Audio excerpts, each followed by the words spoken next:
The Mountain is You, Transforming Self-Sabotage into Self-Mastery by Brianna Weist. Introduction. The Mountain You Must Climb. Welcome to this summary of The Mountain is You by Brianna Weist. In the next 30 minutes, you'll discover why you might be standing in your own way, and more importantly, how to move forward. The central metaphor of this book is simple yet profound. The mountain you are climbing is yourself. The obstacles, challenges, and resistance you face aren't external forces conspiring against you. They are internal mechanisms, patterns of self-sabotage that once served a purpose, but now hold you back from the life you truly want. Brianna Weist wrote this book to help us understand that self-sabotage isn't a character flaw or a sign of weakness. It's a coping mechanism, a protective response to unmet needs and unhealed wounds. The journey of transforming self-sabotage into self-mastery is the mountain we must all climb to reach our fullest potential. Chapter 7. Part 1. Understanding self-sabotage. What self-sabotage really is. Self-sabotage is when your conscious desires conflict with your subconscious beliefs and needs. You might consciously want a successful career, but subconsciously fear the visibility that comes with success. You might want a loving relationship, but deep down believe you're unworthy of love. These internal conflicts create behaviors that undermine your goals. The key insight here is that self-sabotage is not random. It's purposeful. Your subconscious mind is trying to protect you from something, real or perceived danger, discomfort, or pain. The behavior makes sense once you understand what it's protecting you from. Common forms of self-sabotage include procrastination, perfectionism, picking fights in relationships just when things are going well, staying in jobs that drain you, spending money you need to save, or sabotaging your health through poor habits despite knowing better. Why we self-sabotage. Weist explains that we self-sabotage for several core reasons. First, we fear the unknown more than we dislike our current discomfort. The familiar, even when painful, feels safer than the uncertainty of change. Your current situation, no matter how limiting, is a known quantity. Your dreams represent unknown territory. Second, we often have conflicting desires. Part of you wants to be successful, but another part values rest and freedom from pressure. Part of you wants a relationship, but another part cherishes independence. These conflicts create internal gridlock. Third, past trauma and negative experiences create protective mechanisms. If vulnerability led to hurt in the past, you might sabotage intimacy in the present. If failure brought shame, you might unconsciously avoid situations where you could fail. Fourth, we hold limiting beliefs about ourselves, others, and the world. These beliefs were formed early in life and operate beneath conscious awareness.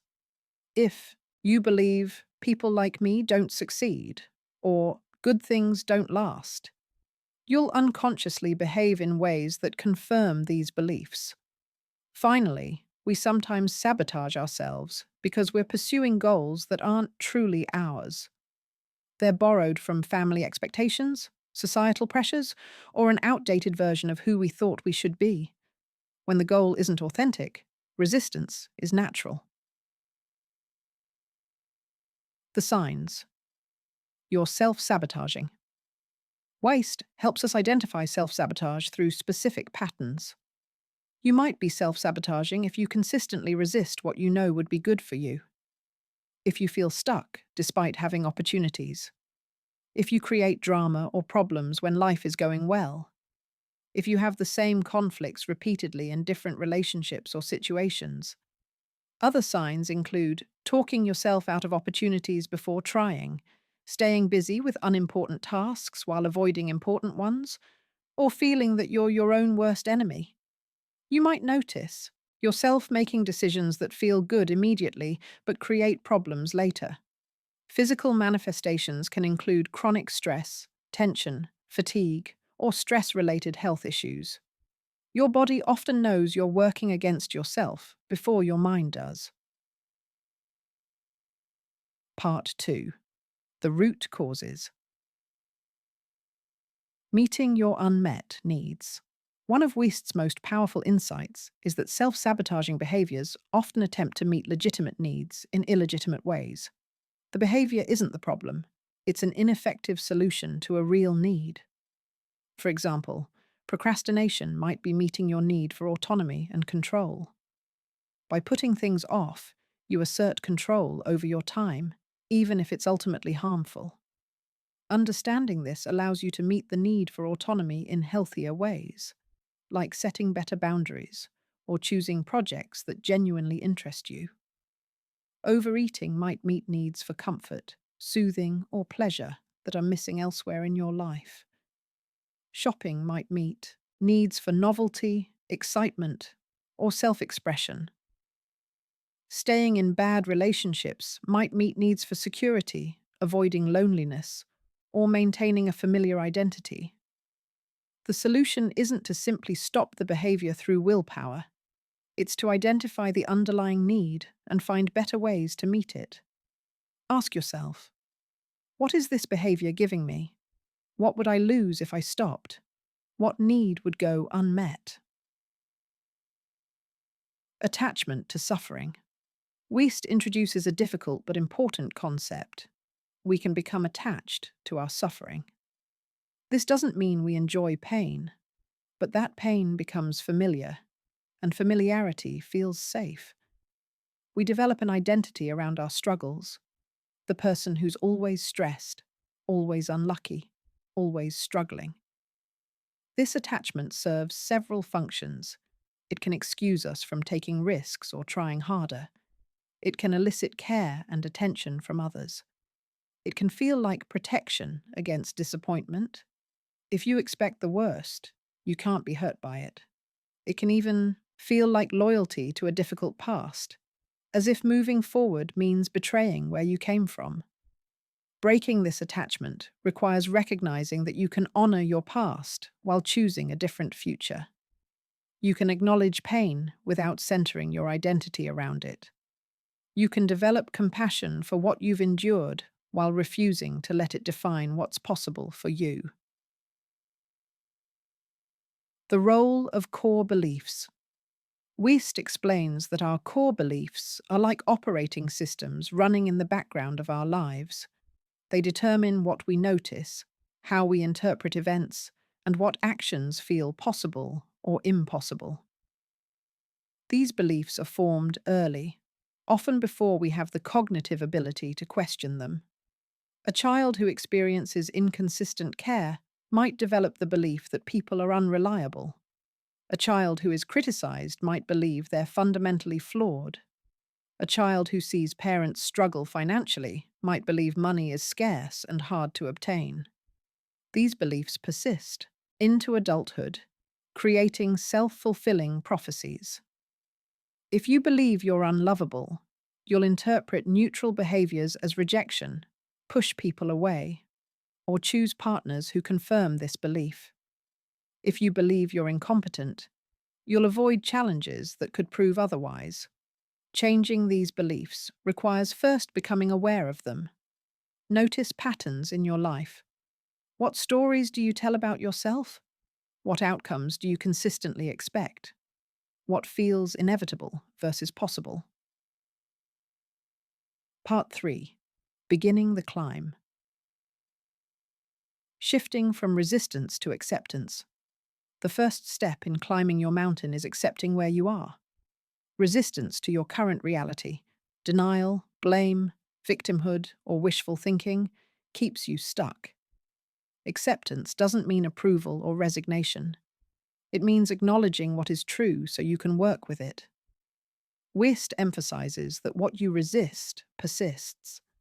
When you fight against your current circumstances or deny your feelings, you give them power. Acceptance creates space for change. It's the difference between I shouldn't feel this way and I feel this way, and that's okay. This applies to accepting your emotions, your starting point, your past, and even your self-sabotaging patterns. You can't change what you won't acknowledge. Acceptance is an act of courage, not weakness. Building self-awareness. Self-awareness is the foundation of self-mastery. Weist guides us to become observers of our own patterns.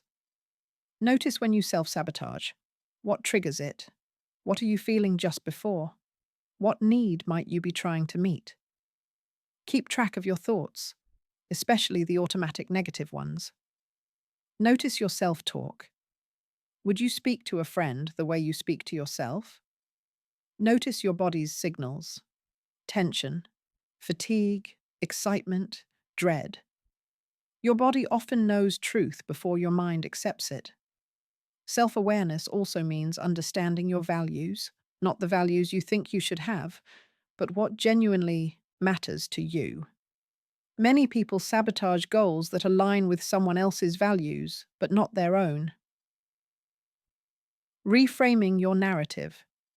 The stories we tell about our lives shape our reality.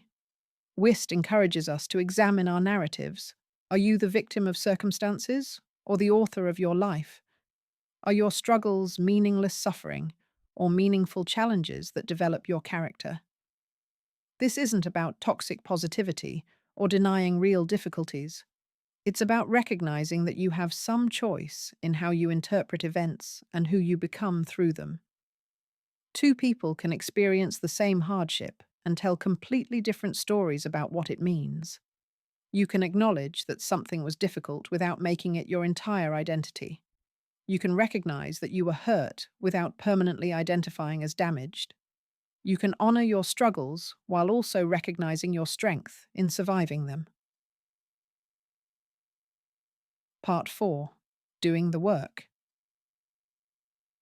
Facing your fears west is clear. You cannot think your way out of fear. You must act your way through it. Fear is information, not instruction. It tells you that something matters to you and involves uncertainty. It doesn't tell you to stop. The mountain requires you to do things before you feel ready, to try before you feel confident, to be imperfect, visible, and vulnerable. This is uncomfortable, and that discomfort is not a sign you're doing something wrong. It's a sign you're growing. Start with small steps.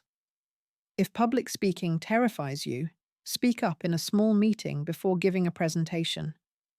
If intimacy scares you, share something small with a trusted person before sharing your deepest self.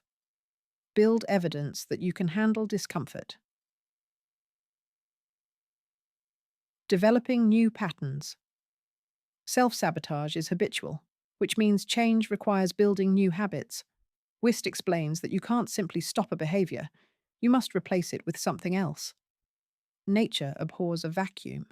If you sabotage through procrastination, develop a habit of taking immediate small action. If you sabotage through perfectionism, practice completing things good enough. If you sabotage relationships by withdrawing, practice staying present through discomfort. New patterns feel unnatural at first. Your brain will resist them because they're unfamiliar and require more energy than automatic habits.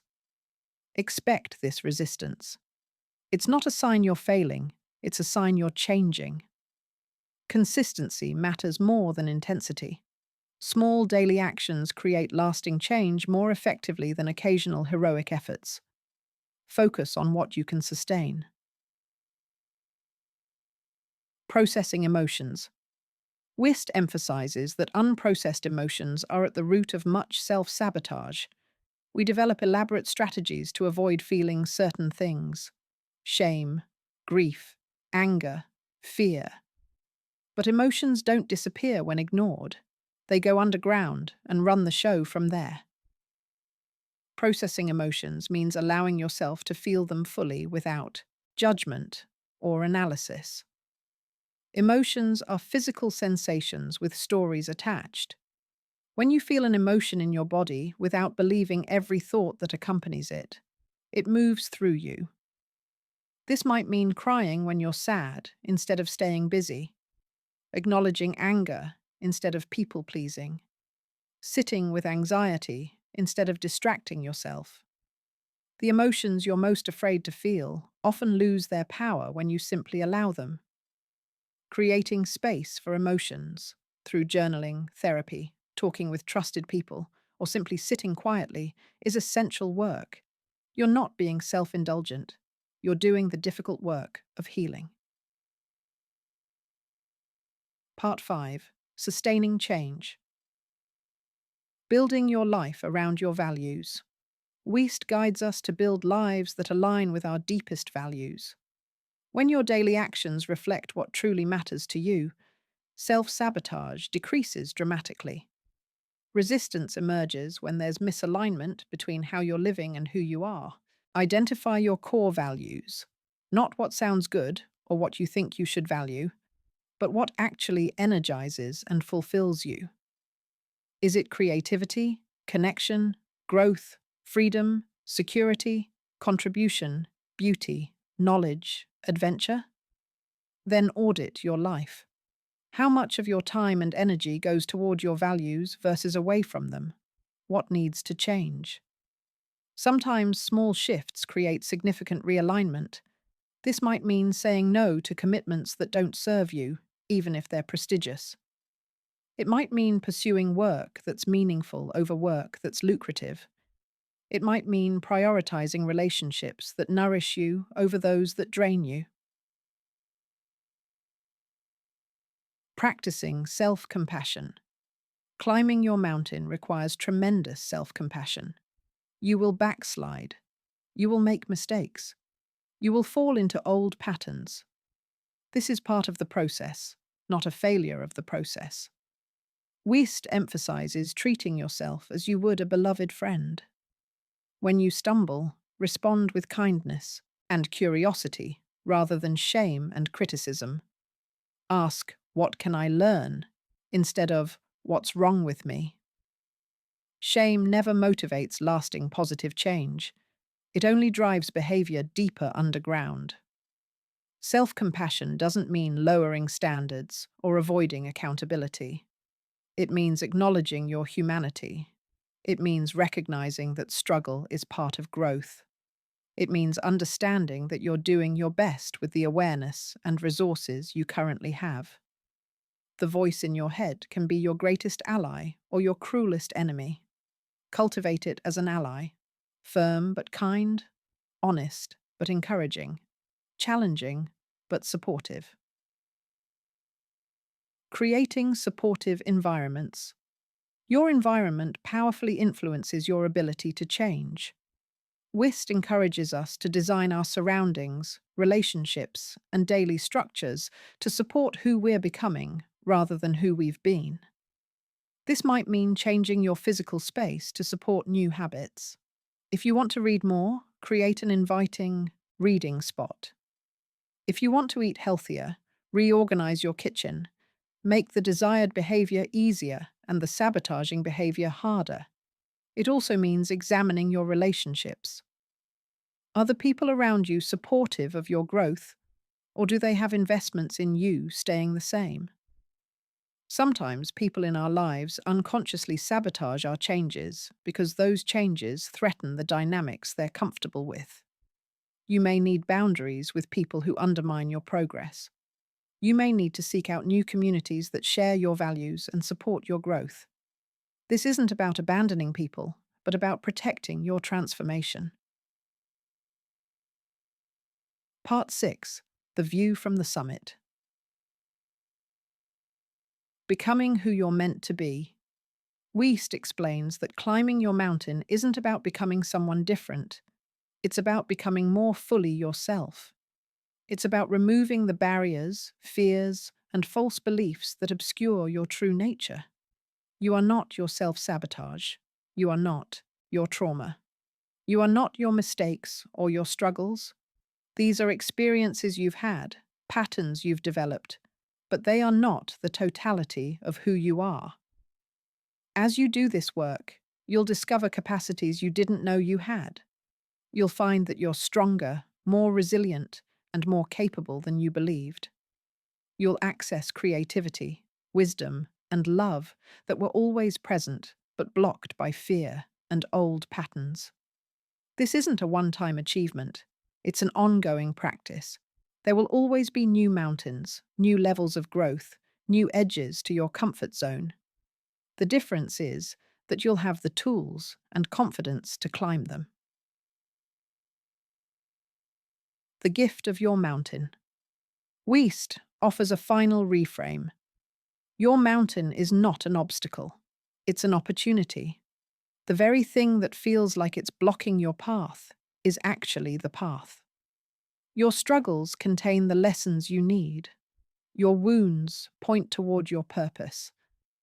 Many people find that their greatest challenges become their greatest gifts. The person who struggled with anxiety becomes a therapist helping others with anxiety. The person who overcame addiction helps others find recovery. The person who healed from trauma helps others heal. Your mountain teaches you empathy, resilience, wisdom, and compassion, qualities you can't develop in comfort. It shapes you into someone who can hold space for others' struggles because you've navigated your own. The goal isn't a perfect life without challenges. It's becoming someone who can meet life's challenges with presence, courage, and grace. It's developing unshakable self-trust, knowing that whatever comes, you can handle it. Practical steps to start today. As we conclude this summary, here are concrete actions you can take immediately to begin climbing your mountain. First, identify one area where you're self-sabotaging. Be specific. Where is there a gap between what you want and what you're doing? Second, get curious about why. What need might this behavior be meeting? What are you protecting yourself from?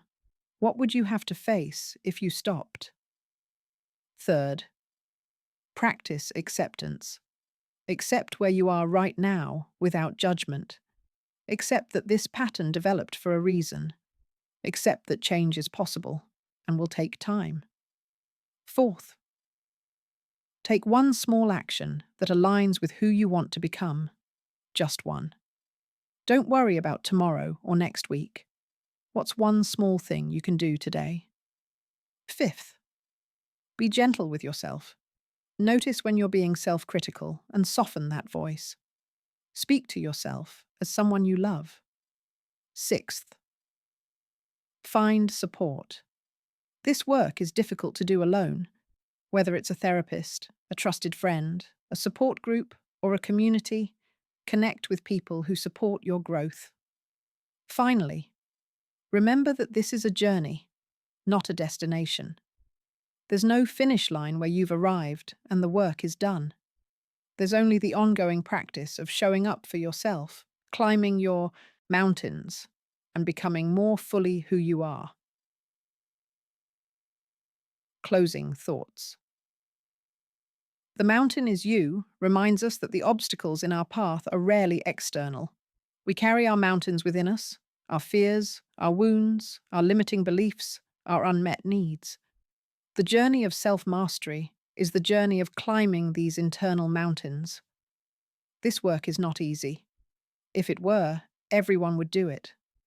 But it is worth it. On the other side of your mountain is the life you truly want. Not the life you think you should want, but the one that resonates with your deepest self. A life of authenticity, purpose, connection, and peace. You have everything you need to climb your mountain. The strength is already within you. The courage is there, waiting to be called upon. The wisdom is present, even if it's buried beneath layers of fear and conditioning. Start where you are. Use what you have. Do what you can. And remember, the mountain is you, which means you also hold the power to transform it. The climb begins with a single step, and that step can be today. Thank you for taking this 30-minute journey through Brianna Weist's transformative work. May you find the courage to face your mountains and the compassion to support yourself along the way. Your summit awaits.